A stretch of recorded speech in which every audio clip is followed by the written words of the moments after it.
Hello दोस्तों। तो कैसे हैं आप लोग? आशा करते हैं कि आप लोग बहुत अच्छे होंगे और अपनी पढ़ाई अच्छे से कर रहे होंगे। तो चलिए आज हम लोग देखेंगे साइंस के 150 बहुत इम्पोर्टेंट सवाल। और अगर आप लोग हमारे इस चैनल पर नए हैं तो पहले चैनल को सब्सक्राइब कर लीजिए और वीडियो को अपने दोस्तों के पास लाइक करके शेयर भी कर दीजिए। तो चलिए आज देखते हैं। पहला सवाल है यह। इसके पहले भी हमने बहुत से वीडियो में, 2-3 वीडियो में हमने 100, 50, 60, 70 ऐसे करके क्वेश्चनों को बता दिया है। आप वीडियो को, पीछे वाली वीडियो को देख सकते हैं, चैनल में वीडियो पड़ी हुई हैं। तो चलिए शुरू करते हैं। इसमें इस सीरीज में लगभग 150 क्वेश्चन होंगे। कम से कम समय में करवाया जाएगा और देखेंगे। अगला सवाल है, पहला सवाल है कि कौन सा हार्मोन मानव शरीर में कोशिकाओं द्वारा ग्लूकोज के अंतर्ग्रहण के लिए अनिवार्य है? तो इंसुलिन देखिए, इंसुलिन जो होता है, इंसुलिन की कमी से हमारे शरीर में मधुमेह मधुमेह रोग होता है और इसको हम लोग सामान्य भाषा में बोलते हैं शुगर। क्या बोलते हैं? शुगर बोला जाता है। याद रखिएगा। अगला सवाल है, दूसरा सवाल है, अग्नाशय की वे कोशिकाएं जो इंसुलिन का निर्माण करती हैं, उत्पन्न करती हैं, यानी निर्माण करती हैं, उनको हम बोलते हैं आइलैंड्स ऑफ लैंगरहैंस। मतलब लैंगरहैंस दीपिकाएं। याद रखिएगा, लैंगरहैंस दीपिकाएं। अगला सवाल है, मानव में मानव के निम्न में से कौन सा हार्मोन रक्त कैल्शियम और फास्फेट में विनियमित होता है? तो परावटु हार्मोन होता है एक, यह रक्त में और रक्त को कैल्शियम और फास्फेट में विनियमित करता है। अगला सवाल देखिएगा कि मानव शरीर में प्रोस्टेट क्या है? प्रोस्टेट एक ग्रंथि होती है। यह एक जनन ग्रंथि होती है। कौन सी ग्रंथि होती है? जनन ग्रंथि होती है। याद रखिएगा। सवाल है कि दुग्ध का स्राव होने के लिए अहम भूमिका किसकी होती है? ऑक्सीटोसिन हार्मोन की होती है। ऑक्सीटोसिन हार्मोन से दूध का स्राव होता है और दूध में विटामिन सी नहीं पाई जाती है। याद रखिएगा, दूध में कौन सी विटामिन नहीं पाई जाती है? तो विटामिन सी नहीं पाई जाती है।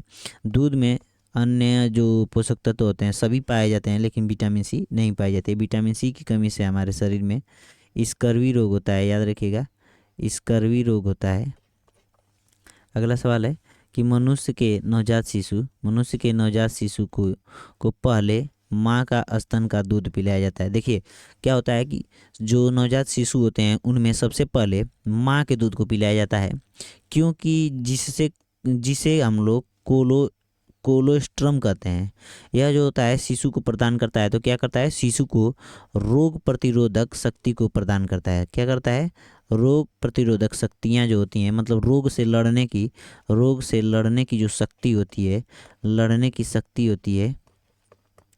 रोग से लड़ने की शक्ति जो होती है उसको प्रदान करता है। अगला सवाल है कि मास्टर ग्रंथि किसे कहते हैं? तो मास्टर ग्रंथि जो होती है पिट्यूटरी ग्रंथि या पीयूष ग्रंथि को हम लोग बोलते हैं। पीयूष ग्रंथि को हम लोग मास्टर ग्रंथि बोलते हैं। अगला सवाल है कि गर्भ निरोधक दवाई जो होती है के रूप में किस हार्मोन की गोलियों को खाया जाता है? तो एस्ट्रोजन हार्मोन की गोलियां खाई जाती है गर्भ निरोधक की दवाई के रूप में। आगे देखिएगा कि वह ग्रंथि कौन सी है जो वृद्धि हार्मोन को स्रावित करती है? तो पीयूष ग्रंथि। वृद्धि हार्मोन देखिए, मतलब आपके शरीर को वृद्धि करने के लिए जो हार्मोन ग्रंथि रिलीज करती है वो होती है पीयूष ग्रंथि। और पीयूष ग्रंथि को हम लोग बोलते हैं मास्टर ग्रंथि, मास्टर ग्लैंड। आगे देखिएगा कि जिगर में ग्लूकोज से ग्लाइकोजन, जिगर का मतलब होता है लीवर। लीवर में ग्लूकोज से ग्लाइकोजन के संश्लेषण को प्रेरित करने वाला प्रमुख हार्मोन किसके द्वारा स्रावित होता है? तो अग्नाशय द्वारा एक अग्नाशयी रस, मतलब वो स्रावित होता है। वही ग्लूकोज को तोड़कर ग्लाइकोजन में बदल देता है। अगला देखिएगा कि पीयूष ग्रंथि का नियंत्रण कौन करता है? पीयूष ग्रंथि। देखिए पीयूष ग्रंथि को हम लोग बोलते हैं मास्टर ग्लैंड, मास्टर ग्लैंड। और ये इसको कंट्रोल करने के लिए हाइपोथैलेमस होती है एक ग्रंथि, और इसको हम लोग बोलते हैं master of master gland, master of master gland. याद रखिएगा। अगला सवाल है कि महिला में प्रजनन प्रणाली अंग होते हैं। महिला में जो प्रजनन प्रणाली अंग होते हैं, गर्भाधान और अंडाशय और गर्भाशय जो होते हैं, यही महिला में जो प्रजनन प्रणाली अंग होते हैं। देखिए इस तरह से होता है, कुछ हम फिगर बनाने की कोशिश कर रहे हैं। इस तरह से होता है। थोड़ा सा मिस्टेक हो रहा है, एक सेकेंड, हम बनाते हैं इसको। यहाँ से इस तरह से, और ये इस तरह से, इसको हम लोग बोलते हैं ये होती है फेलोपियन ट्यूब। ये वाला जो हिस्सा होता है, यहाँ से ये वाला जो हिस्सा है, ये सब जो हिस्सा है जहाँ पर मैं तीर बना रहा हूँ, ये दोनों, इसको हम लोग बोलते हैं फेलोपियन ट्यूब। इसको बोलते हैं हम लोग गर्भाशय। ये वाला जो हिस्सा होता है पूरा, ये गोल वाला, जिसको मैं सफ़ेद कलर से देखिए अभी बना दिया हूँ, ये सफ़ेद वाला कलर जो होता है, इसी में बच्चे का विकास होता है। और इसी से प्लेसेंटा ट्यूब जुड़ी होती है। प्लेसेंटा ट्यूब जो जैसे जुड़ी होती है, देखिए इस तरह से जुड़ी होती है। जब क्या होता है कि प्लेसेंटा ट्यूब इस तरीके से यहाँ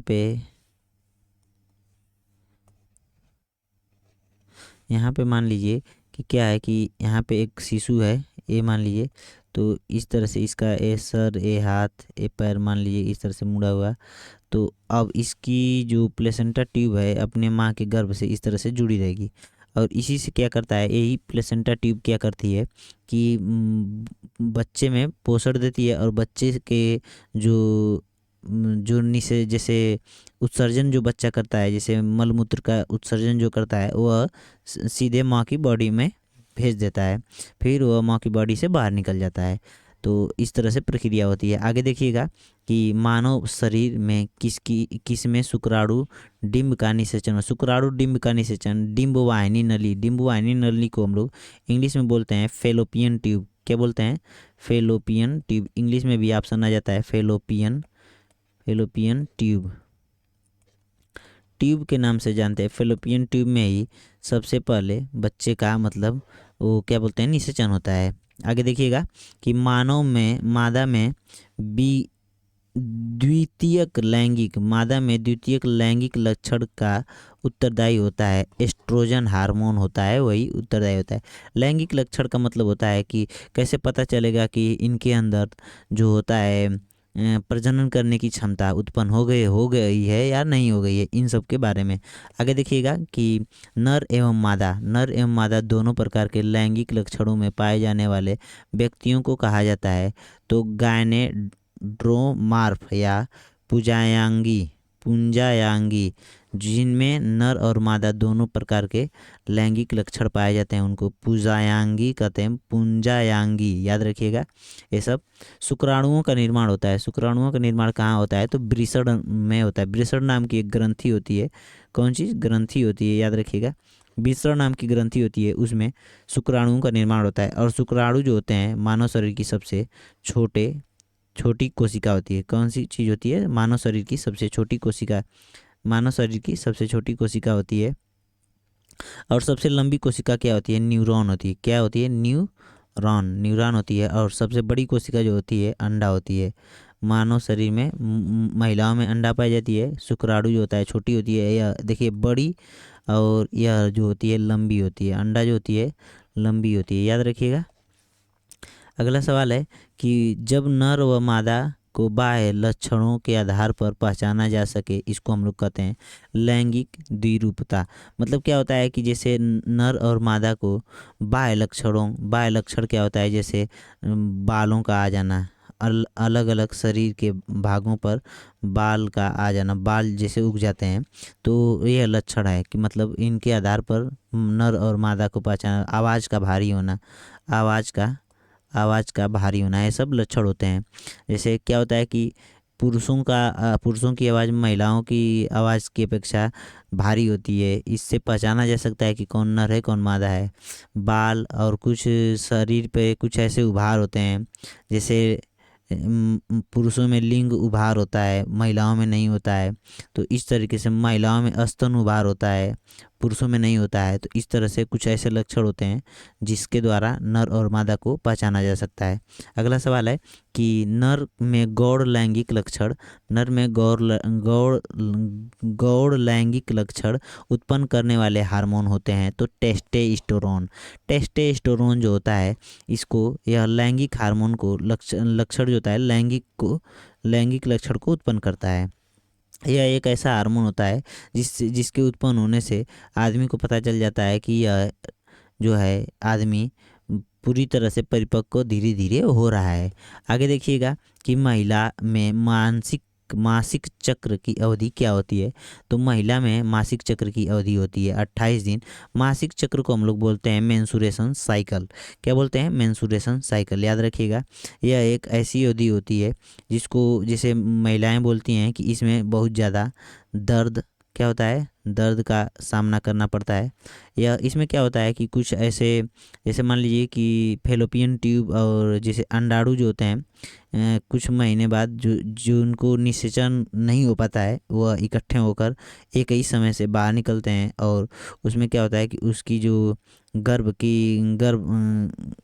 उसको क्या बोलते हैं, क्या, अरे अरे यार, इसको गर्भाशय की जो दीवारें होती हैं, उसको छोटे छोटे, मतलब उनमें से छोटे छोटे परत को काट कर मतलब वेजाइना के थ्रू बाहर आ जाते हैं। और यह एक बहुत भयानक दर्द के साथ आते हैं। तो इसमें होता है कि मतलब इसको ही मासिक चक्र बोलते हैं। और जो जो महिलाएं होती हैं, टीचर नहीं, जो महिलाएं होती हैं, उनको यह सब दिक्कतों का सामना करना पड़ता है। यह 28 दिन का एक चक्र होता है, मासिक चक्र बोलते हैं इसको। आगे देखिएगा कि परिवार नियोजन हेतु पुरुषों में किया जाने वाली विधि होती है वैस्कोटॉमी बोलते हैं। वैस्कोटॉमी क्या होता है कि इसको हम लोग बोलते हैं जो पुरुषों में, जैसे नसबंदी, क्या बोलते हैं? नसबंदी को हम लोग, पुरुषों की नसबंदी को हम लोग बोलते हैं वैस्कोटॉमी। और महिलाओं में नलबंदी होता है, और इसको हम लोग बोलते हैं ट्यूबेकोटॉमी। क्या बोलते हैं?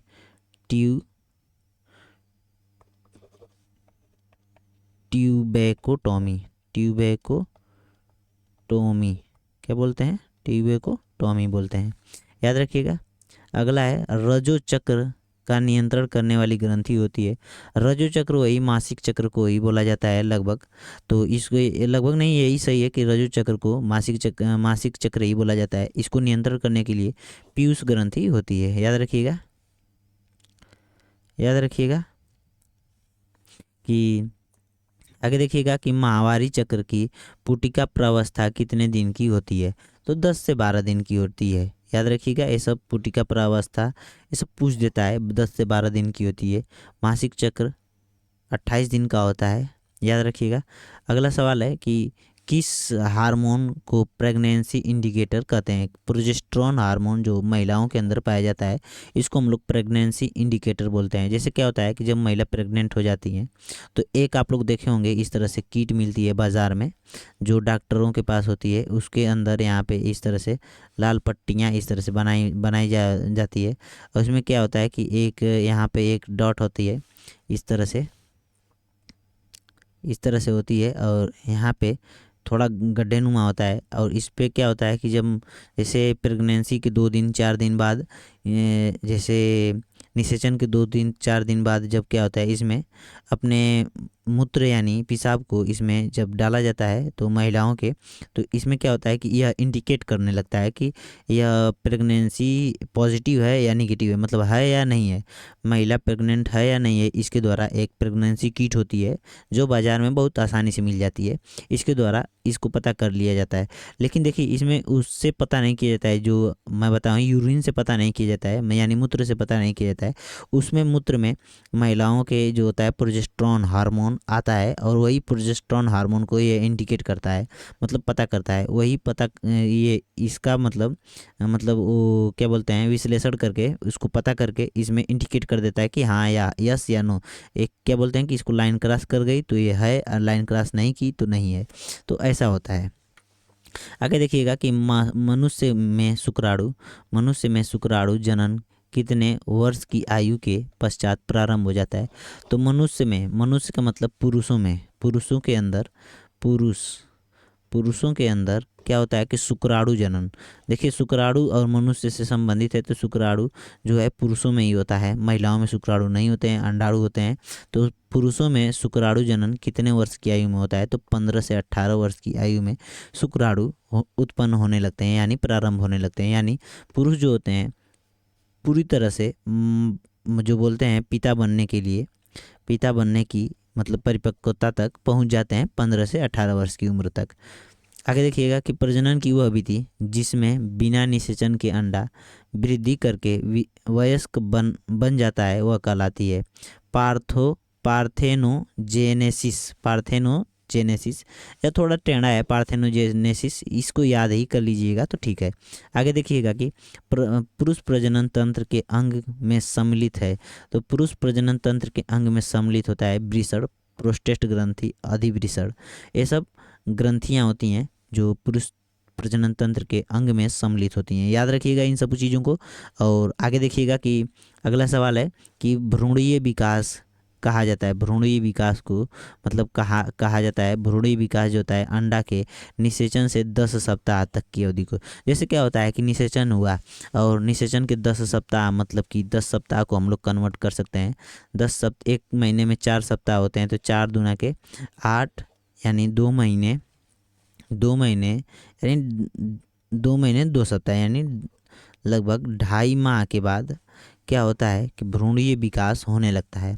और इसको मतलब यह पूरी तरह से भ्रूण तैयार हो जाता है। आगे देखिएगा कि कृत्रिम वीर्य निषेचन प्रक्रिया में गर्भाशय के अंदर प्रविष्ट किया जाता है। तो केवल शुक्राणु को गर्भाशय की, देखिए कृत्रिम वीर्य निषेचन जैसे आप लोग देखे होंगे, इस समय गाय और भैंसों को कृत्रिम गर्भाधान हो रहा है। तो उसी तरह से कुछ न कुछ कृत्रिम वीर्य निषेचन जो होता है, जैसे महिला और जो पुरुष मतलब पूरी तरह से सक्षम नहीं होते हैं मतलब बच्चे पैदा करने के लिए, तो उनके लिए एक कृत्रिम विधि अपनाई जाती है। तो उसमें क्या होता है कि पुरुष के शुक्राणु को लेकर महिला के अंदर डायरेक्ट मतलब इंजेक्ट कर दिया जाता है, जिससे वह महिला प्रेग्नेंट हो जाती है और एक बच्चे को जन्म देती है। तो यह एक बहुत अच्छी विधि है, जिससे क्या होता है कि जिन लोगों के पुत्र या पुत्रियां नहीं प्राप्त होती हैं, जिन लोगों के बच्चे नहीं प्राप्त हो रहे हैं, उनको बच्चे मिल जाते हैं, वो बहुत खुश हो जाते हैं, उनका जीवन खुशहाल हो जाता है।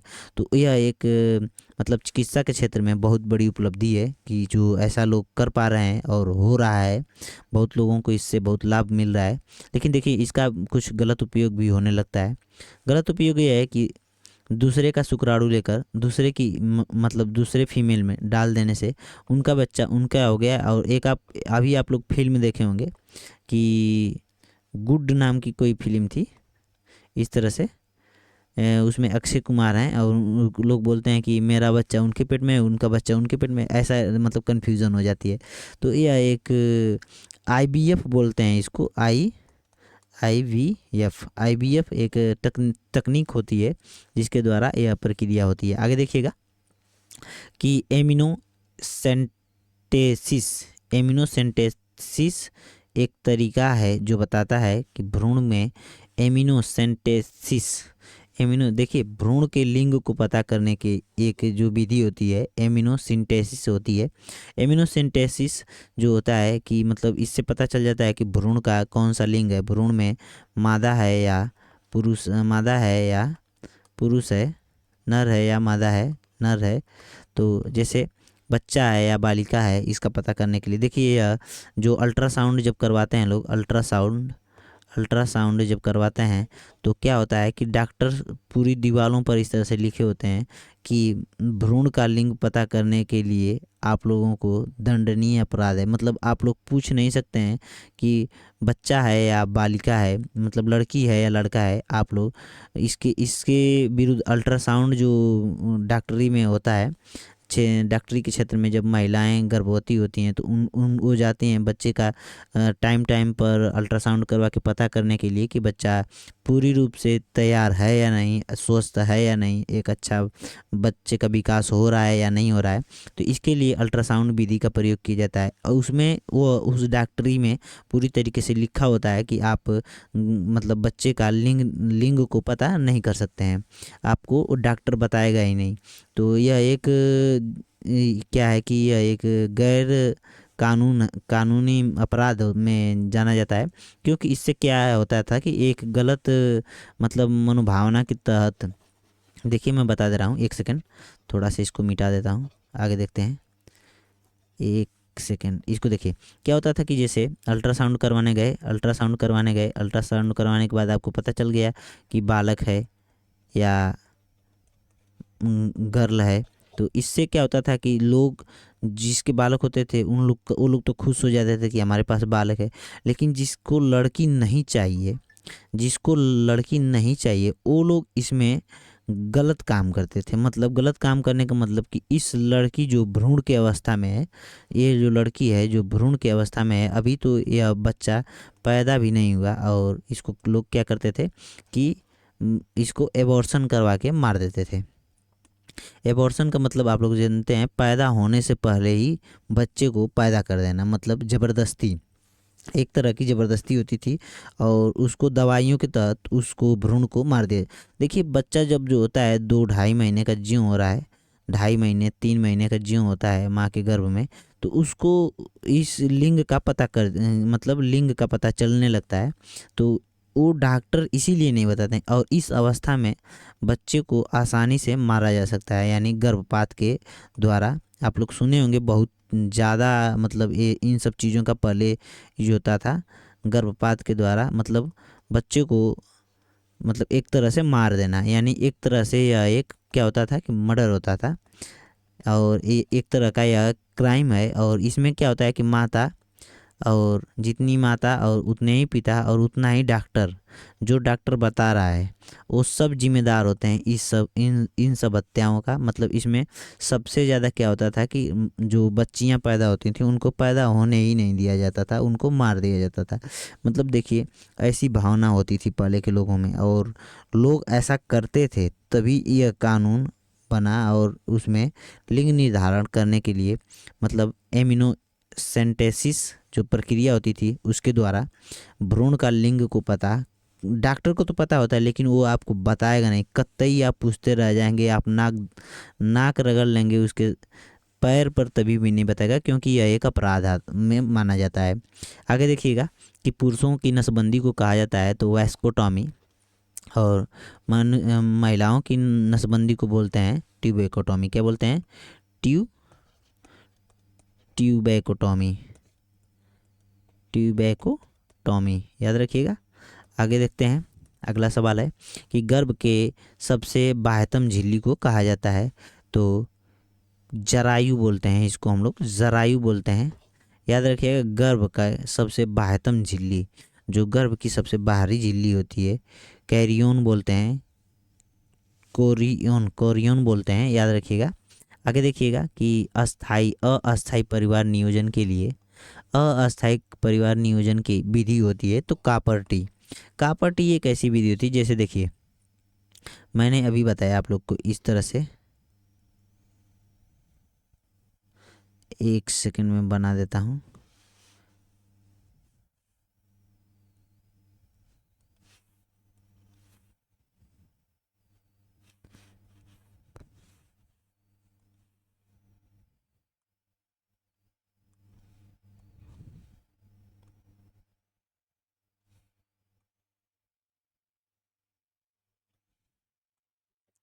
एक सेकंड इसे बनाए, आप लोग इतना समझते होंगे इस तरह से होता है। और कॉपर्टी क्या करता है कि एक ऐसे टी आकार की एक मतलब ट्यूब जैसे होती है और यहाँ से ऐसे वैजाइना के रास्ते इसमें इंजेक्ट कर दी जाती है, मतलब अंदर डाल दी जाती है गर्भ में। तो इससे क्या होता है कि जैसे यहाँ पे शुक्राणु आया और क्या हुआ कि इसके अंदर फेलोपियन ट्यूब के अंदर नहीं जा पाएगा, इसके अंदर इसको जाने का स्थान ही नहीं मिलेगा। तो यह एक परिवार नियोजन की प्रक्रिया है। इसके लिए मानव जो महिलाएं जो होती हैं कॉपर टी का यूज़ करते हैं, और जो पुरुष होते हैं वह आप लोग सुने होंगे कंडोम जो होता है उसका यूज करते हैं। यह एक बहुत आसान प्रक्रिया होती है, आसान विधि होती है। कॉपर टी तो मतलब महिलाएं यूज करती हैं और जो कंडोम होता है इसको पुरुष यूज करते हैं। और यह एक बहुत अच्छी चीज़ है, इसको यूज़ करना ही अच्छा है। जैसे इसमें क्या होता है कि परिवार का नियोजन होता है। अगर आपको 2 बालक चाहिए और आपको तीसरा बालक या तीसरी बालिका या कोई भी संतान नहीं चाहिए, और आपको जैसे क्या होता है कि सेक्सुअल सेटिस्फेक्शन चाहिए कि आप अपने जो बोलते हैं कि पति पत्नी हैं, अपने जो पति पत्नी के बीच मतलब सेक्सुअल सेटिस्फेक्शन चाहिए, तो उसके लिए ये दोनों चीज़ बहुत लाभकारी होती है। दवाओं का यूज भी होता है। क्या होता है, दवाइयाँ भी खाई जाती हैं, लेकिन दवाइयाँ कौन खाएगा? दोनों लोग खाएंगे। दोनों लोग खाएंगे तो यह दवाइयाँ नुकसान करती हैं, और नुकसान करने का मतलब ये है कि मतलब आपके शरीर पर ही नुकसान जाएगा। इससे बचने के लिए कॉपर टी और कंडोम का यूज किया जाता है। आगे देखिएगा कि प्रोटोजोआ संघ के जंतुओं में अलैंगिक जनन किस विधि द्वारा होता है? तो प्रोटोजोआ संघ के जंतु जो होते हैं वह जो होते हैं द्विखंडन विधि द्वारा। मतलब क्या होते हैं कि द्विखंडन विधि का मतलब किस तरह से है, और एक टूट कर फिर इस तरह से एक अलग, इस तरह से एक अलग। द्विखंडन विधि मतलब एक बार में 2 टूटकर बन जाएंगे। आगे देखिएगा कि स्त्रियों के अंडाशय के पश्चात सक्रिय पुटिका के फट जाने पर निम्न में से कौन सी संरचना बनती है? Corpus luteum. कार्पस ल्यूटियम जो होता है कि स्त्रियों के अंडाशय के पश्चात सक्रिय पुटिका जो होती है फट जाती है, तो उसके बाद कार्पस ल्यूटियम नाम की संरचना बनती है। आगे देखिएगा कि स्त्रियों में अंडाशय के पश्चात बनने वाली अस्थाई संरचना जो होती है, अस्थाई रचना जो होती है वो होती है कार्पस एल्बिक नाम की संरचना होती है। आगे देखिएगा कि वृषण के पुरुष जनन हार्मोन का निर्माण करने वाली कोशिकाएं कौन सी होती हैं? तो सरटोली कोशिकाएं होती हैं। सरटोली देखिए ऐसा ऐसा नाम देता है, ग्रुप डी की परीक्षा में ऐसे ऐसे मतलब सवाल आते हैं। ये सब ग्रुप डी और एनटीपीसी और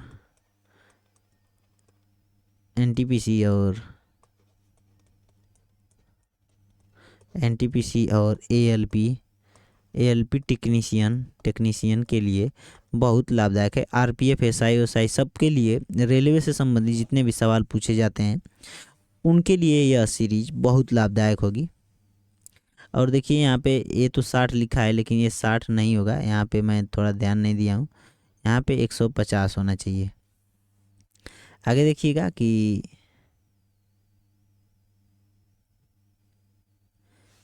शुक्राणुओं का पूर्ण परिपक्वन निम्न में से कहाँ होता है? इसको थोड़ा सा बदल लेते हैं, एक सेकेंड यहाँ से।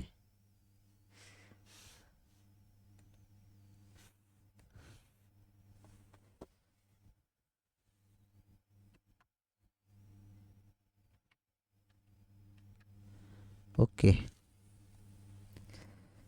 शुक्राणुओं का देखिए अब यहाँ से 150 हो गया। आगे देखते हैं शुक्राणुओं का परिपक्वन जो होता है परिपक्वन निम्न में से कहाँ होता है? तो एपिडिडमिस में होता है। मैं इसको भूल गया था, ये जो 150 लिखना था इसको मैं भूल गया था, लिखना ही भूल गया था, सॉरी इसके लिए। तो इसको देखकर आप लोग आश्चर्यचकित मत होइएगा कि पीछे जो था सब में 60 लिखा था, अब इसको बदल दिया हूँ तो 150 हो गया है। आगे देखिएगा कि शुक्राणुओं का पूर्ण परिपक्वन निम्न में से कहाँ पर होता है? तो पूर्ण परिपक्वन एपिडिडाइमिस जो ग्रंथि होती है उसमें होता है, याद रखिएगा।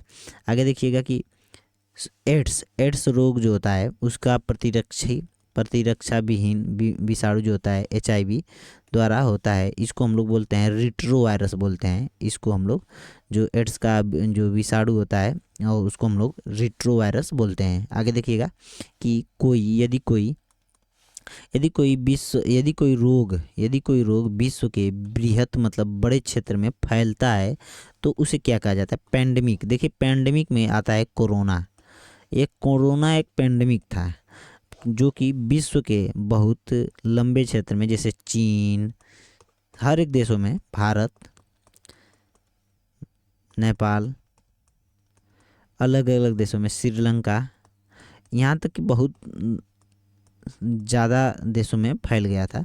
तो इससे क्या होता है कि यह एक पैंडेमिक था, बृहद मतलब क्षेत्र में फैला था। इससे आप लोग पकड़ सकते हैं।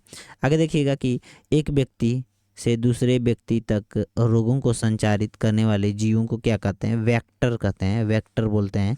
याद रखिएगा कि जीवाणु जनित रोग होता है, जीवाणु जनित रोग होता है तो मियादी बुखार होता है। आगे देखिएगा कि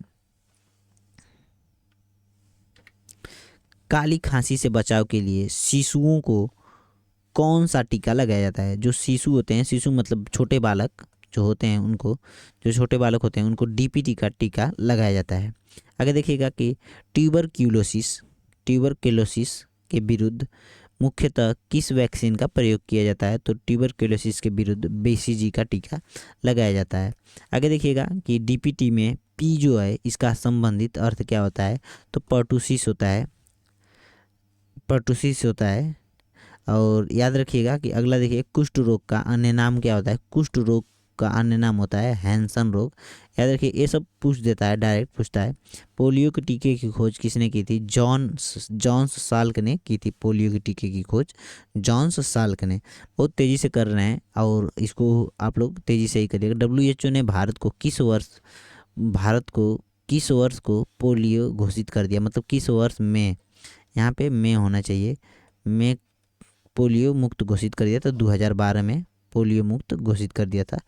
आगे देखिएगा कि डेंगू बुखार किससे होता है? डेंगू बुखार जो होता है किस मच्छर के कारण होता है?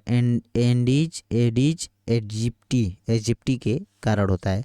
आगे देखिएगा कि मेनिंजाइटिस रोग होता है, किससे संबंधित है? मेनिंजाइटिस रोग मस्तिष्क यानी ब्रेन से संबंधित रोग होता है। मेनिंजाइटिस ब्रेन को प्रभावित करता है और यह एक बहुत घातक बीमारी होती है। देखिए अगला देखिए, मेनिंजाइटिस रोग जो होता है, और मेनिंजाइटिस एक झिल्ली होती है। आगे देखिएगा कि चेचक होने के कारण जो होता है, कौन सा कारण है?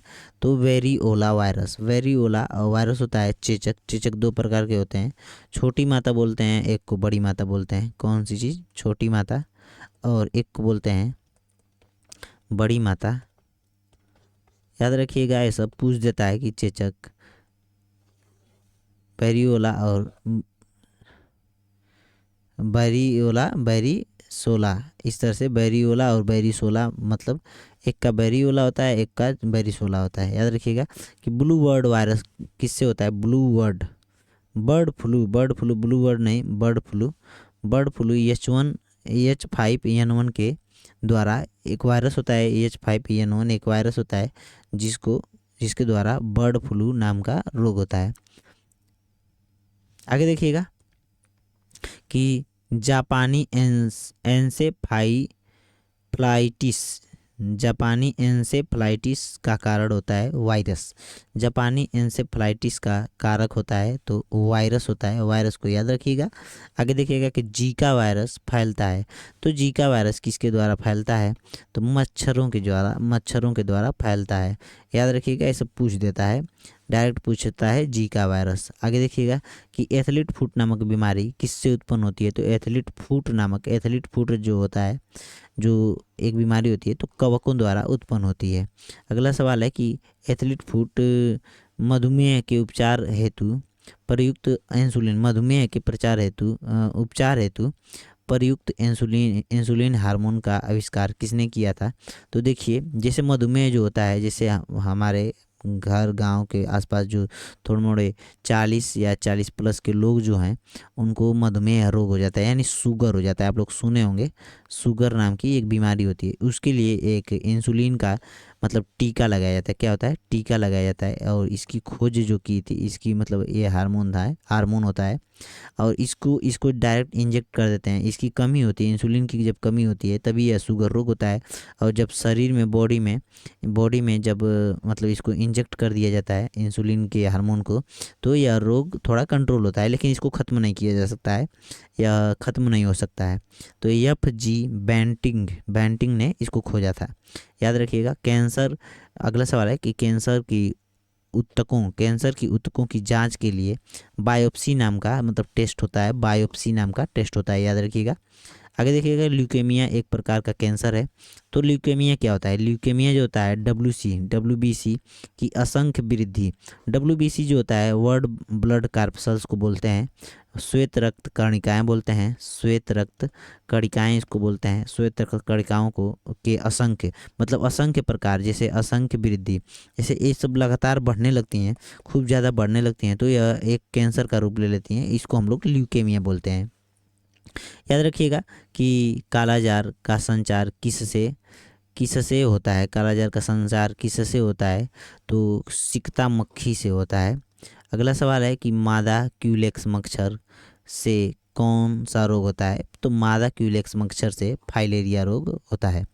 अगला सवाल है कि प्रथम एंटीबायोटिक्स की खोज किसने की थी? एंटीबायोटिक की खोज की थी अलेक्जेंडर फ्लेमिंग इसको बोलते हैं। अलेक्जेंडर फ्लेमिंग ने पहला एंटीबायोटिक की खोज की थी। टीका का आविष्कार किसने किया था? सबसे पहले टीका का आविष्कार किसने किया था? तो एडवर्ड जेनर ने टीका का आविष्कार किया था। आगे देखिएगा कि पोलियो की वैक्सीन विकसित की थी, किसने की थी? सबसे पहले अल्बर्ट साबिन ने इसको बनाया था। अल्बर्ट साबिन ने डीएनए के एक तंतुगक्ष से आरएनए के आनुवंशिक सूचना के प्रतिरूपण की प्रक्रिया को क्या कहते हैं? तो अनुलेखन या ट्रांसक्रिप्शन बोलते हैं। ट्रांसक्रिप्शन जैसे डीएनए से आरएनए के आनुवंशिक सूचना को, जैसे यहाँ से यहाँ तक सूचना को भेजना ही, जैसे डीएनए से आरएनए तक सूचना को भेजना ही जो होता है ट्रांसक्रिप्शन बोला जाता है। याद रखिएगा ट्रांसक्रिप्शन इसी को बोला जाता है, डीएनए से आरएनए तक सूचना को भेजना। आगे देखिएगा कि जिन कोशिकाओं में आनुवंशिक लक्षणों के नियंत्रण में कौन कौन से उत्तरदायी होते हैं? तो डीएनए, जीन कोशिकाएं जो होती हैं उनके लिए उत्तरदायी होते हैं डीएनए। डीएनए का फुल फॉर्म होता है डीऑक्सीराइबो न्यूक्लिक एसिड। याद रखिएगा, ये सब याद करने की चीज़ें हैं और मैं बहुत तेज़ी से करवाना चाह रहा हूँ, और मैं इसीलिए अपने आप को प्रसिद्ध तो नहीं कर सकता हूँ। मैं अपने आप में एक घोषित करना चाहता हूँ कि आप लोगों को 100-150 सवालों को करने में टाइम नहीं लेना चाहिए, ज़्यादा बकवास नहीं करनी चाहिए। और क्या होता है कि जैसे बहुत लोग टीचर हैं, इन सब सवालों के लिए खूब चिल्लाएंगे, जैसे यहाँ पे सवाल आ गया, पुरुषत्व के लिए कौन सा गुणसूत्र समायोजन उत्तरदायी होता है? बहुत मतलब ये ऐसा चिल्ला के बताएंगे लोग, इसके कुछ नहीं होता है। पुरुष का पुरुषत्व मतलब कि आप जैसे मान लीजिए कि कोई मतलब बच्चा भ्रूण है, उसके मतलब कोई बन रहा है, मतलब पेट में गर्भ में ज्यों निषेचन हुआ, अंदर गया और यहाँ से फेलोपियन ट्यूब में इसका निषेचन हुआ, तो इसके मतलब इसको लिंग निर्धारण के लिए कौन सा गुणसूत्र होता है? तो XY गुणसूत्र ही लिंग निर्धारण करता है। अगर XY हो जाएगा तो पुरुष हो जाएगा, और XX हो जाएगा तो क्या होगा कि महिला हो जाएगी, यानी बालिका हो जाएगी या गर्ल हो जाएगी। इसके XY से बॉय होगा, XY से बॉय होगा, और XX से गर्ल होगी। याद रखिएगा। अगला सवाल है कि कौन एक जीन का निर्माण करता है? तो पॉलीन्यूक्लियोटाइड्स जो होते हैं जीन का निर्माण करते हैं। आगे देखिएगा कि एक वर्णांध पुरुष एक सामान्य महिला से विवाह करता है तो वर्णांधता के लक्षण उत्पन्न होंगे उसके, मतलब देखिए क्या होता है, एक वर्णांध पुरुष है, मान लीजिए कि यहाँ से एक वर्णांध पुरुष है, एक सामान्य महिला है, एक सामान्य महिला की मैं आंखें बना देता हूँ यहाँ से, नहीं, वर्णांध पुरुष की आंखें बना देता हूँ और सामान्य महिला की आंखें आंखें इन दोनों की भी है मान लीजिए, लेकिन वड़ांध जो है इसको पहचानने के लिए इसकी आंखें लाल कर देता हूँ और इसकी आंखों में देखिए वड़ांध मतलब है कि क्या होता है कि जो होता है लाल और हरे रंग को पहचानने में ये मतलब ये लाल और हरे रंग को आप लोगों को अगर दिख रहा है कि लाल और हरा कौन चीज़ है, तो अगर आप लोग इसको पहचान पा रहे हैं कि कौन सा कलर लाल है कौन सा कलर हरा है यहाँ पे, तो इस आप लोगों में वड़ांधता नहीं है। देखिए ये मान लीजिए कि ये बॉय है और ये गर्ल है, ये दोनों शादी कर रहे हैं आपस में। तो क्या होगा कि वो बोल रहा है कि महिला से विवाह करता, सामान्य महिला तो सामान्य है, महिला जनरल मतलब जनरल कास्ट की नहीं है, आप लोग ये मत समझिए, महिला सामान्य है, बस इसको वड़ांधता रोग नहीं है, याद रखिएगा। और इसको वड़ांधता रोग है तो इससे यह शादी कर लेता है और शादी करने के बाद जब बच्चे पैदा होते हैं तो उनके उसमें क्या होता है, तो उसमें मान लीजिए कि अब इन दोनों से एक पुत्री पैदा हो गई, मान लीजिए कि एक गर्ल पैदा हुई, तो अब इस गर्ल के जो पुत्र होंगे, इस गर्ल के पुत्र जो होंगे उनके अंदर क्या होगा कि वड़ांधता रोग जाएगा। ये नहीं कि गर्ल में चला जाएगा, गर्ल में नहीं जाएगा, ये बस वाहक होती हैं, क्या होती हैं, वाहक होती हैं, एक दूसरे को मतलब एक से दूसरे में भेजने का कार्य करती हैं। तो इनके अंदर वड़ांधता रोग नहीं पहुंचेगा, लेकिन क्या होगा कि जो उसका बच्चा होगा, उसके पुत्री का जो बच्चा होगा, सामान्य लड़की का जो लड़की का लड़का, मतलब इस महिला की एक लड़की और उस लड़की का एक लड़का होगा, तो क्या होगा कि उसको वड़ांधता होगा। याद रखिएगा कि जीन, अगला सवाल है कि जीन के भीतर अनुक्रम आधार परिवर्तन कहलाता है, तो उत्परिवर्तन कहलाता है, इसको हम लोग उत्परिवर्तन के नाम से जानते हैं। याद रखिएगा कि इसको हम लोग उत्परिवर्तन के नाम से जानते हैं और उत्परिवर्तन का सिद्धांत दिया था ह्यूगो डी ब्रीज नाम के वैज्ञानिक थे। ब्रीज नहीं है, ब्रीज रहेगा। आगे देखिएगा कि अपराधी को पकड़ने के लिए फोरेंसिक विभाग जो होते हैं, अपराधी को पकड़ने के लिए फोरेंसिक विभाग जो होते हैं वो क्या करते हैं, डीएनए फिंगरप्रिंटिंग की मतलब डीएनए फिंगरप्रिंटिंग के द्वारा अपराधियों को पकड़ लेते हैं।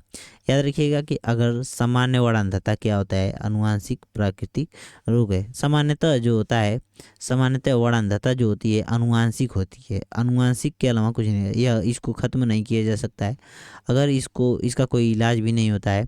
वड़ांध मनुष्य को लाल और हरे रंग में पहचान करने की जो होती है शक्ति कम होती है, वो मतलब पहचान ही नहीं सकता है, मतलब जब उसको एकदम नज़दीक से आप लोग उसको पूछेंगे तो लाल और हरा रंग में पहचान नहीं कर पाएगा। इसके लिए एक टेस्ट होता है, इनर्शिया टेस्ट बोलते हैं इसको, तो उसमें क्या होता है कि उसके द्वारा पता चल जाता है, लोग उसको पढ़ नहीं पाते हैं, किताब होती है डॉक्टरों के पास होती है। याद रखिएगा कि अगला सवाल है अनुवांशिकता की इकाई होती है, अनुवांशिकता की इकाई जो होती है उसको हम लोग जीन बोलते हैं, अनुवांशिकता की इकाई को हम लोग जीन बोलते हैं। याद रखिएगा कि विकासवाद, अगला सवाल है विकासवाद के सिद्धांत का प्रतिपादन किसने किया था, विकासवाद के सिद्धांत का प्रतिपादन डार्विन ने किया था, विकासवाद के सिद्धांत का प्रतिपादन डार्विन ने किया था, विकासवाद के सिद्धांत का प्रतिपादन डार्विन ने किया था। अगला सवाल है कि ऑस्टियोलॉजी जो होता है उसको क्या बोलते हैं, हड्डियों का अध्ययन। देखिए हड्डियां मनुष्य में 206 होती हैं और बालकों में 300 के करीब होती हैं। याद रखिएगा कि सबसे लंबी हड्डी जो होती है उसको हम लोग फीमर बोलते हैं, फीमर, और जो सबसे छोटी हड्डी होती है उसको हम लोग स्टेपीज बोलते हैं, स्टेपीज जो हड्डी होती है कान में पाई जाती है और फीमर जो हड्डी होती है वो जांघ में पाई जाती है। कहाँ पाई जाती है, जांघ की हड्डी को हम लोग फीमर बोलते हैं। याद रखिएगा कि कंपोजिट कुल का पौधा जो होता है सूरजमुखी को बोलते हैं, और सूरजमुखी देखिए क्या होता है कि जैसे जैसे सूरज घूमेगा वैसे वैसे इसका मुंह घूमता रहता है। मान लीजिए कि यहाँ पे सूरज है तो इधर हो जाएगा, अगर यहाँ पे सूरज है तो इसका मुंह घूम के इस तरह से इधर, अगर इधर सूरज जाएगा तो इधर हो जाएगा, और यह इस सूरज को मतलब डिटेक्ट करता रहता है, घूमता रहता है, इसीलिए इसको सूरजमुखी बोलते हैं। देखिएगा कि सबसे लंबी गुणसूत्र किसकी होती है? ट्राइलियम की। ट्राइलियम की जो होती है, ट्राइलियम जो एक तरह का फूल होता है, ट्राइलियम एक तरह का फूल होता है जो कहाँ पर पाया जाता है? तो दक्षिणी अमेरिका, दक्षिणी अमेरिका में पाया जाता है और यह फूल होता है। देखिएगा कि कौन सी प्रक्रिया मेंडल के का अपवाद है? तो लिंकेज, लिंकेज प्रक्रिया जो होती है मेंडल के लिए अपवाद है, मेंडल नियम का। आगे देखिएगा हेरिडिटी शब्द का प्रतिपादन किसने किया था? तो स्पेंसर, स्पेंसर नाम के वैज्ञानिक थे। इन्होंने जो हेरिडिटी नाम का मतलब उसको प्रतिपादन किया था। आगे देखिएगा कि जीवधारी के अनुवांशिक संगठन को क्या कहा जाता है? जीवधारी के अनुवांशिक संगठन को जीनोटाइप कहा जाता है। आगे देखिएगा कि चिंपैंजी में कितने जोड़ी गुणसूत्र पाए जाते हैं? तो चिंपैंजी में जो 24 जोड़ी जीन पाए जाते हैं। 24 जोड़ी का मतलब कि 48 गुणसूत्र, 48 जीन, मतलब जीन नहीं, गुणसूत्र पाए जाते हैं, 48 गुणसूत्र पाए जाते हैं। अगला सवाल है, अविकसित बच्चे को जन्म देता है कौन? कौन अविकसित बच्चे को जन्म देता है? तो कंगारू। कंगारू देखिए सबसे ज़्यादा ऑस्ट्रेलिया में पाए जाते हैं। याद रखिएगा कि मनुष्य के लिए लिंग निर्धारण निर्भर करता है पुरुषों के क्रोमोसोम पर, पुरुषों के क्रोमोसोम पर। पुरुषों के क्रोमोसोम जो होते हैं XY क्रोमोसोम होता है, उसी पर लिंग निर्धारण करता है। जैसे क्या होता है कि एक सेकंड आप लोगों को मैं बता देता हूँ कि इसमें मान लीजिए कि एक महिला है, ये महिला बॉडी है फीमेल, और एक मेल बॉडी है, एक मेल बॉडी। इससे क्या हुआ कि 46 गुणसूत्र तो होते हैं, इसमें भी 46 गुणसूत्र होते हैं, लेकिन इसमें इसमें के 44 और इसमें के 44 इस तरह से अलग अलग हो गए। इसमें के मतलब 22 प्लस 22 में टूट गए, plus x plus y, x x, ये वाला एक्स हो जाएगा। एक सेकेंड यहाँ से एक्स में टूटा, और ये वाला क्या किया कि 44 था, तो ये पुरुष वाला भी 22 plus 22 plus x plus y में टूट गया इस तरह से। 22 दूना 44 दो 46, इस तरह से 22 इसमें का 22 इसमें का, और अगर यक्स इसमें का आ रहा है, यक्स इसमें का आ रहा है, तो यह लड़की होगी। देखिए 22 तो आएंगे, 22 और इसमें का 22 लेगा तो यह 44 हो जाएगा। लेकिन जब यह इसमें से यक्स और इसमें से अगर यक्स ले रहा है, तो यक्स यक्स आ रहा है, यक्स यक्स आ रहा है, तो क्या होगा कि गर्ल होगी। और यदि 44 मतलब इसमें से 22 और इसमें से भी 22 लेकर 44 प्लस यक्स और वाई कर रहा है, तो यह कहीं ना कहीं बॉय होगा, कहीं ना कहीं पूरा बॉय होगा, यह इसमें थोड़ी भी शंका नहीं होगी। आगे देखिएगा कि मनुष्य में गुणसूत्रों की संख्या होती है, मनुष्य में गुणसूत्रों की संख्या 46 होती है, याद रखिएगा। अगला सवाल है, डाउन सिंड्रोम किसके कारण होता है? डाउन सिंड्रोम जो होता है 21वें गुणसूत्र के ट्रायोसोमी के कारण होता है। डाउन सिंड्रोम में क्या होता है कि गुणसूत्र जो होता है 46 की जगह 47 हो जाता है। आगे देखिएगा कि हीमोफीलिया एक अनुवांशिक बीमारी है जिसमें क्या होता है कि रक्त का थक्का नहीं जमता है हीमोफीलिया में। आगे देखिएगा कि डीएनए जो होता है, डीएनए अणुओं में प्रोटीन के संकेत सूचनाएं होती हैं एक्सॉन में। एक्सॉन एक मतलब प्रोटीन का संकेत सूचनाएं भेजने का काम करता है। आगे देखिएगा कि मेंडल ने अपने प्रयोग में मटर को क्यों चुना था? मेंडल ने मटर को इसलिए चुना था कि यह मटर के पौधे जो होते हैं प्रकृति में रूप से स्वपरागण करते हैं, प्राकृतिक रूप से स्वपरागण, स्व मतलब अपने से परागण करते हैं, स्वपरागण करने का काम करते हैं जो मटर के पौधे होते हैं। आगे देखिएगा कि खच्चर किसका वर्ण संकर संतान है? खच्चर जो होता है किससे पैदा होता है? तो खच्चर घोड़ी और गधे से मिलके पैदा होता है। देखिए खच्चर देखिए न देखने में घोड़ा लगता है न देखने में गधा लगता है, न देखने में गधा लगता है, तो यह दोनों का मिक्सचर होता है। तो घोड़ी और गधे के मिक्सचर से यह बनता है, घोड़ी और गधे के मिक्सचर से यह खच्चर बनता है। खच्चर इन दोनों के संकर प्रजाति है, इन दोनों के मिलने से ही बनता है। याद रखिएगा कि प्रयोगशाला में सर्वप्रथम डीएनए का संश्लेषण किसने किया था, तो हरगोविंद खुराना। हरगोविंद खुराना नाम के वैज्ञानिक थे, इन्होंने डीएनए का संश्लेषण किया था। डीएनए का फुल फॉर्म होता है डीऑक्सी राइबो न्यूक्लिक एसिड। और आगे देखिएगा कि सन 1998 में भेड़ की एक क्लोन तैयार किया गया था। उस भेड़ का नाम क्या था, मतलब इस भेड़ का नाम पूछ दिया है तो डॉली नाम था इस भेड़ का। आगे देखिएगा कि एक जीन संक्रामक संश्लेषण दी जाती है, तो बेडर और टैंडम को जो जीन के संक्रमण करता थे वो मतलब जीन को मतलब सबसे पहले आइडेंटिफाई जिसने किया था बीडल एम टैटम ने किया था। आगे देखिएगा कि जैव प्रौद्योगिकी द्वारा कैंसर के उपचार के लिए कैंसर के उपचार के लिए जो औषधि होती है उसको हम लोग इंटरफेरॉन बोलते हैं। आगे देखिएगा कि बोटी बोटी बैगन होता है, बीटी बैगन होना चाहिए यार, ये बीटी बैगन, ये पूरा इस तरह से इसको रंगे, बीटी बैगन होता है, बीटी बैगन, बीटी बैगन होता है। बीटी बैगन है क्या है, यह एक आनुवांशिक रूप से परिवर्तित बैगन है। मतलब क्या होता है कि इसके आनुवांशिक गुणों में चेंज कर दिया जाता है, इस बीटी बैगन के आनुवांशिक गुणों में चेंज कर दिया जाता है। अगला सवाल है कि जीवन की उत्पत्ति के बारे में ओपेरिन का सिद्धांत किसने दिया था, तो किससे संबंधित है और रासायनिक विकास से संबंधित है। जो उत्पत्ति के बारे में ओपेरिन का सिद्धांत है, रासायनिक विकास से संबंधित है। आगे देखिएगा कि जीवित चीज़ों पर मृदा के प्रभाव का अध्ययन किसने मतलब क्या कहलाता है, एंडाफोलॉजी बोलते हैं इसको हम लोग। जीवित चीज़ों पर मृदा का प्रभाव जो होता है एंडाफोलॉजी बोलते हैं। अगला सवाल है कि यकृत के अध्ययन को हिपैटोलॉजी बोलते हैं। यकृत के अध्ययन को हिपैटोलॉजी बोलते हैं। एक सेकेंड थोड़ा पानी पी लेते हैं।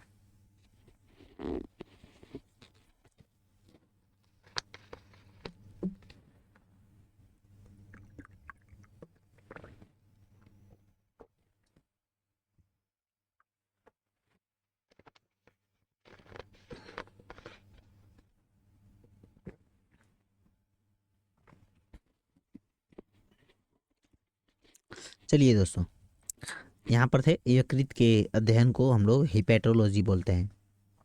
देखिए यकृत जो होता है हमारे शरीर में बहुत मतलब यह सबसे बड़ी ग्रंथि है। यकृत जो है सबसे बड़ी ग्रंथि है और यकृत जो है पित्त रस का जो होता है, पित्त रस का मतलब स्राव करती है, मतलब पित्त रस को निकालने का काम करती है। और यह पित्त रस कहाँ इकट्ठा होता है, तो पित्ताशय में मतलब इकट्ठा होता है। याद रखिएगा ये सब बहुत छोटी छोटी चीज़ें हैं और पूछ देता है परीक्षा में। मकड़ी का अध्ययन को बोलते हैं अर्कनालॉजी बोलते हैं। मकड़ी के अध्ययन को अर्कनालॉजी बोलते हैं। आगे देखिएगा कि सोरोलॉजी किसको बोलते हैं, छिपकलियों के अध्ययन को। देखिए इसको मैं थोड़ा सा इंटरेस्टिंग बनाता हूँ। सोरोलॉजी सॉरी जैसे छिपकलियों को देखकर जो छिपकलियाँ होती हैं मतलब गर्ल जो होती हैं वो छिपकलियों को देखकर सॉरी बोलते हैं, अरे सॉरी ये क्या आ गया, ऐसे बोलती हैं सॉरी। तो सॉरी लॉजी। आगे देखिएगा कि गर्ल लोग जो होंगी थोड़ा सा मतलब इसको मज़े में लेकर पड़ेगा, इसको अपने पर मत लीजिएगा कि मैं आप लोगों की बेइज्जती कर रहा हूँ, ऐसे नहीं है। लेकिन इसको थोड़ा सा इंटरेस्टिंग बनाने के लिए गर्ल जो होती हैं छिपकलियों को देखकर सॉरी बोलती हैं, यानी सोरोलॉजी। याद रखिएगा कि सपनों का अध्ययन, अरे वाह, सपनों के शहर में जाना है, एक गाना है बहुत अच्छा है। तो सपनों का अध्ययन जो होता है, सपनों का अध्ययन करना और ओनेरियोलॉजी बोलते हैं इसको हम लोग, ओनेरियोलॉजी इसको बोलते हैं। याद रखिएगा कि सपनों का अध्ययन ओनेरियो। अब देखिए सपनों का भी अध्ययन, जैसे आप कोई व्यक्ति इस तरह से बेड पर सो गया इस तरह से और वो सपना देख रहा है और उसका भी अध्ययन हो रहा है, उसका भी अध्ययन हो रहा है। सोचिए, इसके बारे में भी पढ़ाई लिखाई होती है, सपनों के बारे में। जैसे किसी भी आदमी को खराब सपने दिखना, तो वो लोग भी डॉक्टर से जाकर बोलते हैं, डॉक्टर साहब हमको खराब खराब सपना दिखता है, हमको बहुत बेकार बेकार बेकार सपना दिखता है, जिससे हमारी मानसिक स्थिति सही नहीं रहती है। तो डॉक्टर साहब यही सपनों का अध्ययन करते ओनहरियोलॉजी के द्वारा उनका इलाज कर देते हैं। आगे देखिएगा कि रेशम कीट पालन क्या होता है। तो सेरीकल्चर, रेशम कीट पालन को हम लोग सेरीकल्चर बोलते हैं। रेशम जो होता है वह साड़ी बनाने के काम आता है। इससे याद रखिएगा कि सैरी सैरी नहीं बोल, अंग्रेज आएगा तो बोलेगा सैरी दे दो, नहीं सैरी नहीं, साड़ी। तो साड़ी से हम लोग याद रखेंगे रेशम, और रेशम साड़ी बनाने का काम आता है, तो सेरीकल्चर। आगे देखिएगा कि जीवित और मरे हुए जीवों के अध्ययन करने के लिए हम लोग किस में करते हैं, तो जियोलॉजी, जूलॉजी क्या बोलते हैं, जियोलॉजी नहीं जूलॉजी बोलते हैं। जंतु विज्ञान के अंतर्गत जीवित और मरे हुए दोनों जीवों का अध्ययन किया जाता है। आगे देखिएगा कि बारी वारी वृद्धावस्था, बारिदा, ये देखिए टाइपिंग मिस्टेक है, वृद्धावस्था इस तरह से होगा, वृद्धावस्था।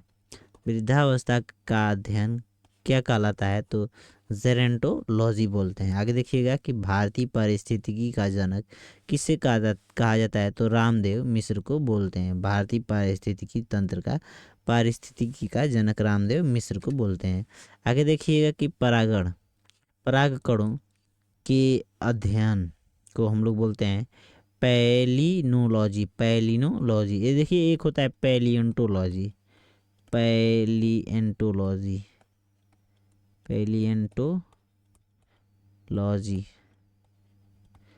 इसको हम लोग बोलते हैं जीवाश्म का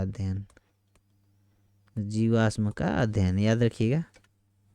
भारतीय जीवाश्म विज्ञान के जनक होते हैं, कौन है, भारतीय जीवाश्म विज्ञान के जनक होते हैं बीरबल साहनी। याद रखिएगा कि ये सब सवाल आए हुए हैं ग्रुप डी में। याद रखिएगा, सिल्वर नाइट्रेट का घोल किस एक के अध्ययन में इस्तेमाल किया जाता है, तो गोल्गी उपकरण जो होता है, गाल्जी बॉडी जो इसको हम लोग बोलते हैं, उसके अध्ययन में। कई नई कोशिका का निर्माण पुरानी कोशिका से ही होता है, यह कथन किसने कहा था, तो बीरिचो नाम के एक वैज्ञानिक थे। उन्होंने कहा था कि नई कोशिका जो होती है उसका निर्माण पुरानी कोशिका से ही होता है। याद रखिएगा कि प्रोकैरियोटिक कोशिका में दिखने वाला एकमात्र अंगक होता है राइबोसोम। प्रोकैरियोटिक मतलब पुरानी कोशिका है, याद रखिएगा। पुरानी जो कोशिका होती है उसको हम लोग प्रोकैरियोटिक बोलते हैं। आगे देखिएगा कि पादप कोशिका में जीव द्रव्य संकुचन को इस तरह परिभाषित किया जाता है, तो अल्पपसारी माध्यम में कोशिका द्रव्य का सिकुड़ना। जैसे क्या होता है कि कोशिका द्रव्य जो होता है सिकुड़ जाता है, इससे मतलब उसको देखा जाता है। आगे देखिएगा कि कोशिका का प्रोटीन कारखाना किसको बोलते हैं, कोशिका का प्रोटीन कारखाना हम लोग बोलते हैं राइबोसोम को। याद रखिएगा कि राइबोसोम को हम लोग कोशिका का प्रोटीन कारखाना बोलते हैं। प्रोटीन कारखाना इसलिए बोलते हैं कि RER से जो होता है रफ इंडोप्लाज्मिक रेटिकुलम जो होता है, इसमें से निकलता है राइबोसोम, और राइबोसोम जो होता है प्रोटीन का निर्माण करता है, तो इसीलिए हम लोग प्रोटीन की फैक्ट्री बोलते हैं। आगे देखिएगा कि प्लाज्मा झिल्ली बनी होती है प्रोटीन और किसकी, तो प्रोटीन और लिपिड की बनी होती है। याद रखिएगा, प्रोटीन और लिपिड की बनी होती है। अगला सवाल है कि प्रकंपित कोशिका मृत्यु के कोशिकी और आणविक नियंत्रण को कहते हैं एंडो एपो एपोप्टाटिस एपोप्टासिस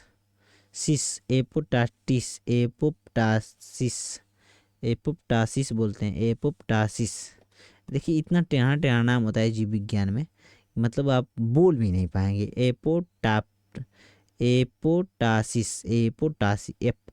एपोटासिस बोलेंगे इसको। आगे देखिएगा कि प्रकंपित। अगला सवाल है कि जीव द्रव्य के सूखी भाग में सर्वाधिक मात्रा में पाया जाता है तो प्रोटीन पाया जाता है। जीव द्रव्य जो होता है उसके सूखे हुए जो भाग होते हैं उसमें सर्वाधिक मात्रा में प्रोटीन पाया जाता है। आगे देखिएगा कि कोशिका कोशिका का ऊर्जा गृह कहे जाने वाले माइटोकॉन्ड्रिया को नाम दिया था, किसने दिया था? बेंडा नाम के एक वैज्ञानिक थे, उन्होंने दिया था, बेंडा, सी बेंडा। याद रखिएगा। अगला सवाल है कि समसूत्री विभाजन होता है। समसूत्री विभाजन किस में होता है? तो केवल कायिक कोशिकाओं के अंतर्गत होता है, केवल कायिक कोशिकाओं के अंतर्गत होता है। कोशिका की का रसोई घर किसे कहते हैं? कोशिका का रसोई घर किसे कहते हैं? क्लोरोप्लास्ट को। क्लोरोप्लास्ट जो होता है इसको हम लोग कोशिका का रसोई घर बोलते हैं। अगला सवाल है एडीपी और एटीपी में भंडारित करना किसकी सहायता से संभव है? तो फास्फेट की सहायता से संभव होता है एडीपी को एटीपी में भंडारित करना। अगला सवाल है कि गोल कृमि से होने वाला रोग जो होता है फाइलेरिया होता है। गोल कृमि से होने वाला रोग जो होता है फाइलेरिया होता है। अगला सवाल है प्रतिरोध का मात्रक क्या होता है? तो प्रतिरोध का मात्रक ओम होता है। तो देखिए V बराबर एक सूत्र होता है I/R, इससे हम लोग निकाल लेते हैं। R जो यहाँ पर होता है प्रतिरोध होता है, और इसको हम लोग ऐसे करेंगे, इधर को I को इधर करेंगे तो R बराबर हो जाएगा V/I, यानी वोल्ट, और इसको हम लोग बोलते हैं धारा। यहाँ पे विभवांतर और धारा को बोलते हैं। तो यही ओम होता है। ओम का नियम से एक फार्मूला होता है V बराबर I/R। आगे देखिएगा कि विद्युत धारा का एसआई मात्रक जो होता है एम्पियर होता है। विद्युत धारा का एसआई मात्रक जो होता है एम्पियर होता है। अगला सवाल है कि शक्ति की एसआई इकाई जो होती है, शक्ति की इकाई जो होती है वाट। देखिए हम एक ट्रिक के माध्यम से आपको बताते हैं कि जब आपके पास शक्ति यानी पावर आ जाएगी तो आप किसी की भी वाट लगा देंगे। तो इससे याद रखिएगा। आगे देखिए कि तापमान का एसआई मात्रक क्या होता है? तो तापमान का एसआई मात्रक जो होता है केल्विन होता है। और तापमान से संबंधित कुछ सवाल पूछते हैं जिसको एक फार्मूले के तहत आप लोग निपटा सकते हैं। C/5 F-32/9 K-273/5 बराबर R/4।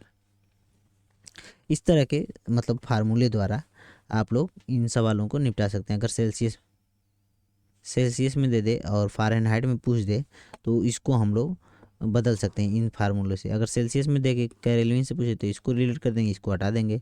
और सेल्सियस को देकर रीमर में पूछ दे तो इसको हटा, रीमर को देकर सेल्सियस में पूछ दे तो इसको हटा देंगे, इसको इधर कर देंगे। मतलब इससे हम लोग पता कर सकते हैं C/5 F-32/9 K-273/5 और बराबर R/4। अगला सवाल है कि ध्वनि तरंगे होती हैं अनुदैर्ध्य धैर्य। देखिए ध्वनि तरंगों से संबंधित अनुदैर्ध्य ध इसमें भी है, ध इसमें भी है। तो जो ध्वनि तरंगे होती हैं अनुदैर्ध्य, एक अनुप्रस्थ होती हैं। अनुप्रस्थ तरंगे जो होती हैं प्रकाश होती हैं।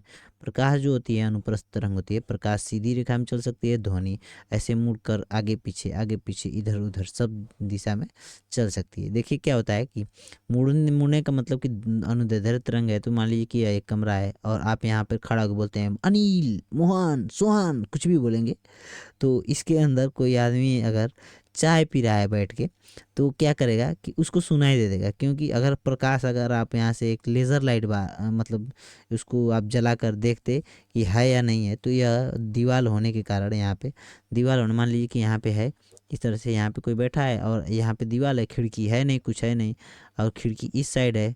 तो यहाँ से मान लीजिए कि खिड़की है, इधर इसका दरवाज़ा है।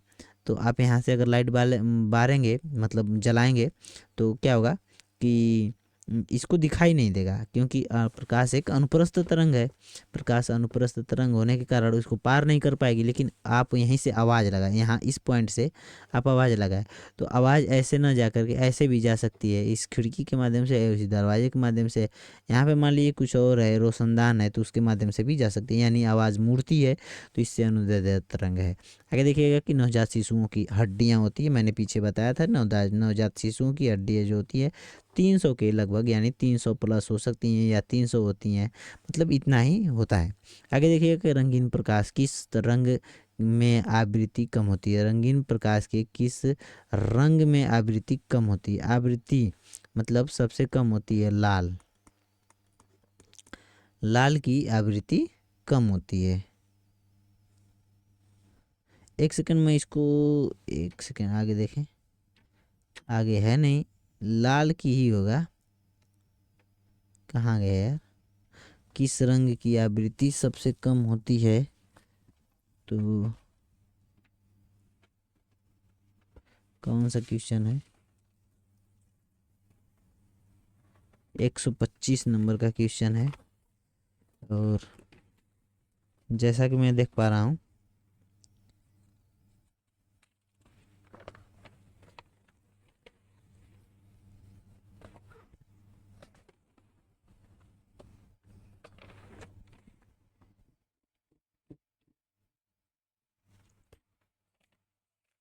एक सेकंड,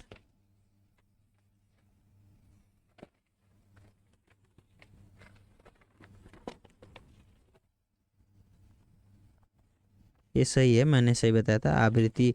देखिए एक बैगनी वाला जो सवाल आता है कि बैगनी रंग में अपवर्तनांक और उससे होता है, तो बैगनी रंग जैसे फैल जाता है तेजी से, तो एक देखिए यहाँ पे आ नहीं पाया, ये लाल यहाँ पे आना चाहिए। आगे देखिएगा कि भारत में सबसे सर्वाधिक मात्रा में कौन सी फसल उगाई जाती है, तो भारत में सबसे ज़्यादा चावल की खेती होती है।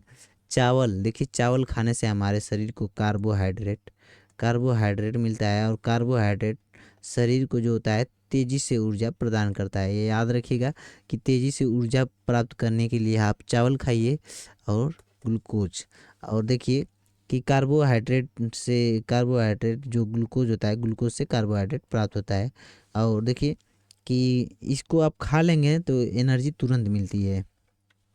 सोने के मूल्य को किस शहर के द्वारा निर्धारित किया जाता है, तो सोने के मूल्य को लंदन लंदन शहर के द्वारा निर्धारित किया जाता है। अगला सवाल है कि सन 1973 में हुए चिपकू आंदोलन का नेता कौन था, तो सन 1973 में हुए चिपकू आंदोलन का नेता था सुंदरलाल बहुगुणा। सुंदरलाल बहुगुणा का नाम आप लोग सुने होंगे। आगे देखिएगा कि मनुष्यों में जीवाणु जनित संक्रमण के लिए सबसे सर्वाधिक उपचार क्या होता है, तो एंटीबायोटिक्स होता है। आगे देखिएगा कि सन 1857 की क्रांति के दौरान बिहार की क्रांतिकारियों के नेता कौन थे, तो सन 1857 की क्रांति के दौरान बिहार के क्रांतिकारियों के नेता थे कुंवर सिंह। वीर कुंवर सिंह का नाम आप लोग सुने होंगे। आप लोग देखें, देखिए हड़प्पा स्थल किस नदी के तट पर स्थित है, हड़प्पा स्थल किस नदी के तट पर स्थित है, तो तट है रावी का तट, रावी नदी के तट पर हड़प्पा स्थल स्थित है। देखिए शिक्षा का अधिकार, शिक्षा का अधिकार जो है भारत के संविधान के किस अनुच्छेद में है, तो 21 ए के अनुच्छेद में है। याद रखिएगा कि 21 ए।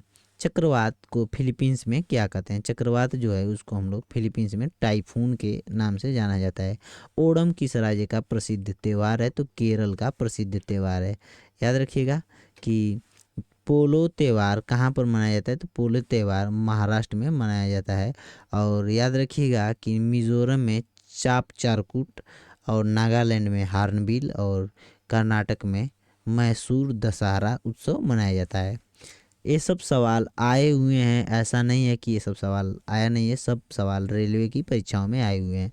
आगे देखिएगा कि भारतीय संविधान के स्वतंत्रता, समानता और बंधुता का आदर्श कहाँ से लिया गया है, तो फ्रांस से लिया गया है। कहाँ से लिया गया है, फ्रांस से लिया गया है। याद रखिएगा कि प्रोपाइन का रासायनिक सूत्र होता है, प्रोपाइन का रासायनिक सूत्र होता है C3H4 मेथेनेथेन प्रोपेन, इस तरह से होता है। एक प्रोपाइन होता है, एक होता है, इसका फार्मूला इस तरह से देखेंगे, C2H नहीं, इस तरह से CnH2n+1 होता है। एक का फार्मूला होता है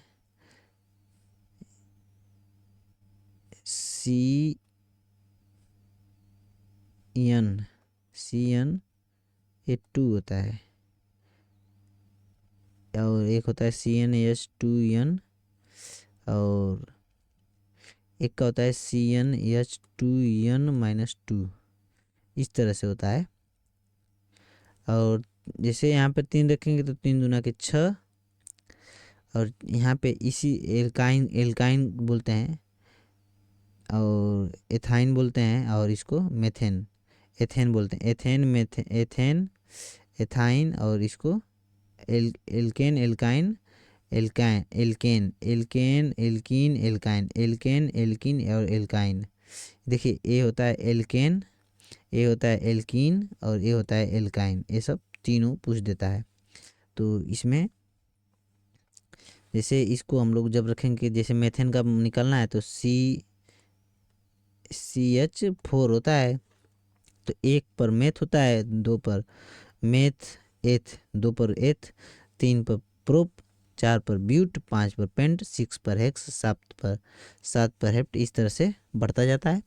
आगे आप लोग जानते होंगे। आगे देखिएगा कि कौन सूक्ष्म पोषक तत्व है, तो लोहा होता है।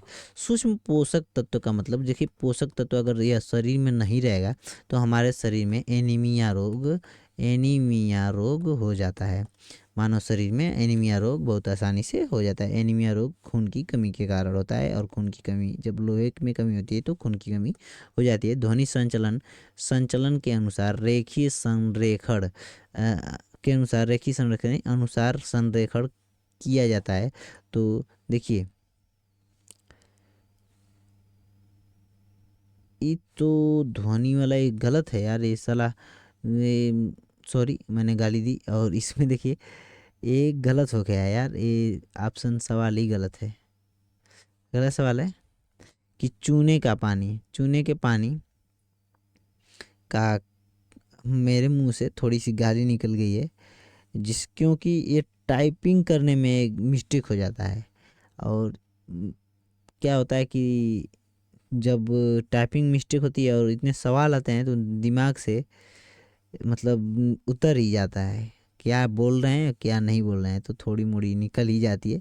तो आप लोग मेरे दोस्त होने के नाते आप लोग मुझको ऐसी माफ़ कर सकते हैं, नहीं तो आप कमेंट भी कर सकते हैं। मैं अपनी मतलब बातों को धीरे धीरे सुधार लूँगा, ऐसा नहीं है कि नहीं सुधार पाऊँगा। तो चलिए इस बातों को नज़रअंदाज करते हुए आगे बढ़ते हैं। चूने के पानी में कौन सा सत्र पाया जाता है? देखिए ये क्या है, सूत्र यहाँ पे होना चाहिए। चूने के पानी का कौन सा सूत्र? देखिए टाइपिंग कितनी मिस्टेक है। चूने के पानी का कौन सा सूत्र होता है, कौन सा सूत्र यहाँ पे कौन रहेगा, सूत्र कौन सा सूत्र होगा, तो कैल्शियम हाइड्रोक्साइड होता है। आगे देखिएगा कि चुंबकीय फ्लक्स घनत्व की इकाई होती है, तो टेस्ला होती है। चुंबकीय फ्लक्स घनत्व की इकाई टेस्ला होती है। आगे देखिएगा, अब ज़्यादा क्वेश्चन बचे नहीं हैं, 2-4 क्वेश्चन और बचे हुए हैं। मानव शरीर के निम्नलिखित में से कौन से प्रकार में डायलिसिस का प्रयोग होता है? तो गुर्दा यानी किडनी, आप लोग का नाम सुने होंगे, किडनी का नाम सुने होंगे। इसमें डायलिसिस प्रक्रिया होती है। डायलिसिस में क्या होता है कि पूरे खून को साफ किया जाता है और फिर शरीर में डाल दिया जाता है। आगे देखिए क्वार्टज का अन्य नाम है। क्वार्टज का अन्य नाम क्या होता है? सिलिकॉन डाइऑक्साइड होता है। अगला सवाल है, आर्द्रता को कौन सा उपकरण मापता है? तो आर्द्रता को मापने का उपकरण जो होता है हाइग्रोमीटर होता है।